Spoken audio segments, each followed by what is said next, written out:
1 मार्च को होने वाली शिवरात्रि पर निकलने वाली शोभा यात्रा के संदर्भ में प्रेस वार्ता पिछले काफी दशक से है। भगवान भोलेनाथ की शिवरात्रि पर चहवाई से बाबू शोभा यात्रा का आयोजन होता है। इस बार भी 1 मार्च को शोभा यात्रा निकाली जाएगी, जिसको लेकर कमेटी द्वारा मीटिंग की गई।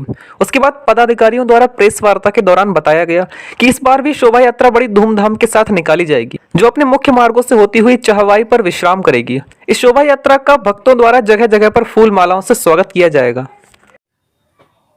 जी भैया, क्या नाम आपका? मेरा नाम शंकर शर्मा है। जी, क्या कार्यक्रम है, क्या प्रोग्राम आप लेके चल रहे हैं? ये 1 मार्च को महाशिवरात्रि का महापर्व है, जिस पे 90/93 से विगत वर्षों से हर साल यहाँ से भगवान भोलेनाथ की शोभा यात्रा निकलती है और जो विभिन्न मार्गों से होती हुई 90/93 से शुरू होके विभिन्न मार्गों से जाते हुए फिर 90/93 पे ही आके उसका समापन होता है। ये तकरीबन सुबह 10 बजे निकल के और रात में 8-9 बजे के तकरीबन वापस आती है। ये कितनी में हो चुकी है? 7 मीटिंग हो चुकी है। देखिए, ये 26 जनवरी को हम लोगों पहली मीटिंग रखते हैं और 26 जनवरी के बाद आज मतलब कल रात तक हमारी 7 मीटिंग हो चुकी हैं और इसमें जो हमारे सारे कार्यकर्ता हैं वो सब तरीके से सहयोग करते हैं। हम लोग आपस में मीटिंग करते हैं कि इसको और कैसे भव्य बना पाएँ और इसमें शासन प्रशासन का पूरी तरीके से सहयोग रहता है और जहाँ से भी ये गुजरती है। जी, कौन सी 57 ये लगभग 57वीं शोभा यात्रा यहाँ से प्रस्थान करेगी 1 मार्च को। कौन कौन सहयोग लेते हैं इसमें? देखिए, इसमें जो मेन प्रबंधक हैं वो पंडित प्रदीप कुमार कौशिक गुड्डू जी हैं और श्री सुरेश चंद्र शर्मा जी हैं, श्री संजय शर्मा जी हैं, श्री अखिलेश जौहरी जी हैं, श्री कौशल सारस्वत जी हैं, श्री मनी सक्सेना जी हैं, श्री रविंद्र सक्सेना जी हैं, संजीव सक्सेना जी हैं और शंकर शर्मा हैं और अनमोल हैं और यहाँ के बहुत सारे क्षेत्रवासी हैं जो यहाँ पे बहुत तरीके से सहयोग देते हैं। भवनपुरी रामलीला कमेटी इस्तीफा देने को लेकर हुआ विवाद, कार्यकर्ताओं ने बुलाई प्रेस वार्ता। होली के आते ही बरेली में प्रसिद्ध रामलीला का शुभारंभ किया जाता है। एक प्रसिद्ध रामलीला भवनपुरी में बड़े हर्षोल्लास के साथ की जाती है। इन दिनों रामलीला कमेटी के कुछ पदाधिकारियों ने अपना इस्तीफा दिया है, जिसको लेकर विवाद की स्थिति बनी हुई है। कार्यकर्ताओं की माने तो उन्होंने इस संदर्भ में आज एक प्रेस वार्ता का आयोजन किया, जिसमें उन्होंने अपने विचार रखे। क्या नाम है आपका? मेरा नाम सुरेश चंद्र कटिया है। प्रेस वार्ता जो इसलिए बुलाई गई है, इनका जो है नाम गलत दिया गया है और जो महामंत्री ने जो इस्तीफा दिया है वो किसी अध्यक्ष वगैरह के लिए तो दिया नहीं गया।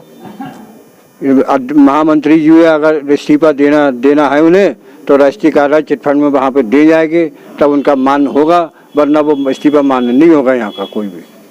मेरा इतना कहना है।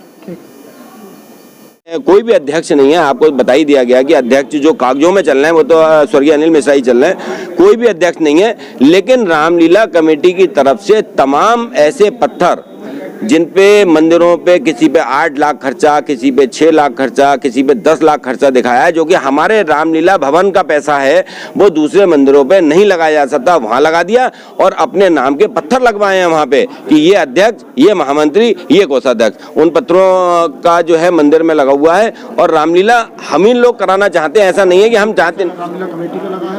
वो पैसा रामलीला कमेटी का लगा हुआ है, जो कि उन्हें वहाँ नहीं लगाना चाहिए था और रामलीला पारित करना चाहिए। और यह कहाँ करा? पुरानी कमेटी पूरा का पूरा प्रस्ताव पारित करती तब लगाती, और नहीं भी अगर उन्होंने लगाया तो अगर पुरानी कमेटी इस समय सारा इस्तीफा देते हैं, चुनाव होगा, वो अपना चुनाव लड़ें, जो भी करना है उन्हें करें, लेकिन अगर वो इस्तीफा देते हैं तब तो ये संचालन समिति काम करेगी, वरना उनके कार्रवाई रजिस्टर में से हम लोगों का नाम हटे। इसीलिए हमने ये प्रेस वार्ता यहाँ पे बुलाई। हम इसका खंडन करते हैं। बरेली में हरे भरे पेड़ को काटने के विरोध में समाज सेवियों ने जिलाधिकारी को दिया ज्ञापन। इन दिनों बरेली में सड़कों का चौड़ीकरण किया जा रहा है। इसका कार्य तेजी से चल रहा है, जिसको लेकर प्रशासन द्वारा कई वर्ष पुराने पेड़ काटे जा रहे हैं। इसी के मद्देनजर देखते हुए बरेली के प्रबुद्ध समाज सेवी ने आज कलेक्ट्रेट पहुंचकर सिटी मजिस्ट्रेट के माध्यम से जिलाधिकारी को अवगत कराया कि शहर को सुंदर बनाने के लिए हरे भरे पेड़ काटे जा रहे हैं। जिलाधिकारी कार्यालय आए समाज सेवियों ने बताया कि माननीय न्यायालय का आदेश है कि पेड़ों को कम से कम काटा जाए, चाहे सड़क को घुमा लिया जाए। इससे हमारे शहर की हरियाली भी बची रहेगी और सड़क भी चौड़ी हो जाएगी। कर्नाटक व हाथरस में हुए हत्याकांडों के विरोध में भक्ति हनुमान दल के कार्यकर्ताओं में आक्रोश। राष्ट्रीय हनुमान दल द्वारा चौकी चौराहे स्थित दामोदर स्वरूप पार्क पर घटना पर आक्रोश प्रकट किया गया।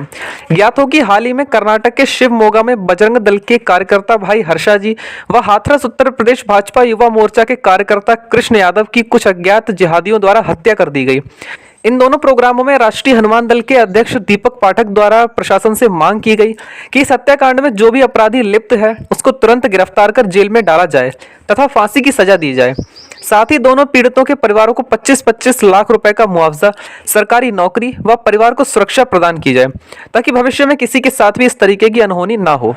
इन दोनों प्रकरणों में अगर सरकार के द्वारा तुरंत कोई भी कार्रवाई नहीं की गई तो करणी सेना आर्या पार की लड़ाई लड़ने के लिए तैयार है।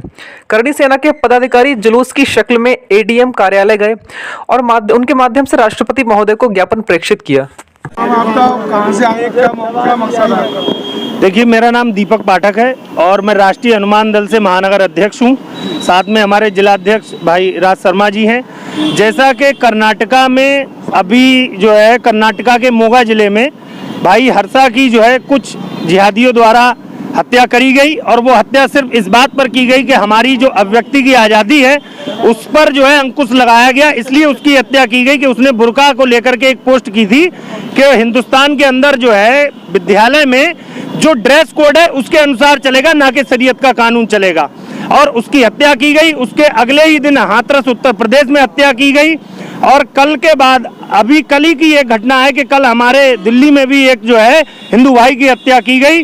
और ये सारी हत्याओं का जो है एक संयोजित रूप से जो है वो चल रहा है षड्यंत्र कि जो भी शरीयत के खिलाफ या इस्लाम के खिलाफ आवाज़ उठाता है तो उसके लिए हम इस तरीके की यातनाएं देते हैं। ये एक संदेश देना चाहता है ये लोग, लेकिन हम लोगों का जो है सभी हिंदू संगठनों में उबाल है, पूरे भारतवर्ष में इस हत्या का विरोध हो रहा है और हम सरकार से ये मांग करते हैं कि इन जिहादियों को तुरंत तत्काल फांसी की सजा दी जाए और इनके परिवारों को 25-25 लाख रुपए मुआवजा दिया जाए, सरकारी नौकरी दी जाए और परिवार को सुरक्षा दी जाए। यदि इस तरीके का सरकार कोई भी निर्णय नहीं लेती है तो समस्त हिंदू समाज, सारे हिंदू संगठन और समस्त देशवासी इसके खिलाफ सड़कों पर उतरेंगे।